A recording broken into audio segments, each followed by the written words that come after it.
عنوان الكفيل اللي انا جيت عنده في الرياض،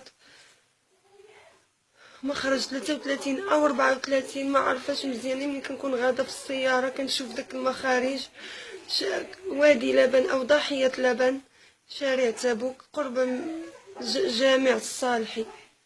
انا مسدود عليا في داك الدار، ما كنعرفش فين نمشي، ما كنعرفش فين نجي، ما عنديش فلوس باش نركب في طاكسي ونمشي، يعني حتى الطاكسي اللي كتديك للاماكن ما عارفاش. بغيت نمشي غير السفاره. انا كناشد في هذا الفيديو غير السفاره تساعدني وتردني، لان انا ما بغاوش يخليوني نخرج ولا نمشي بوحدي، ولا ما كنعرفش فين نمشي ولا فين نجي، ما عنديش فلوس نمشي حتى بالطاكسي.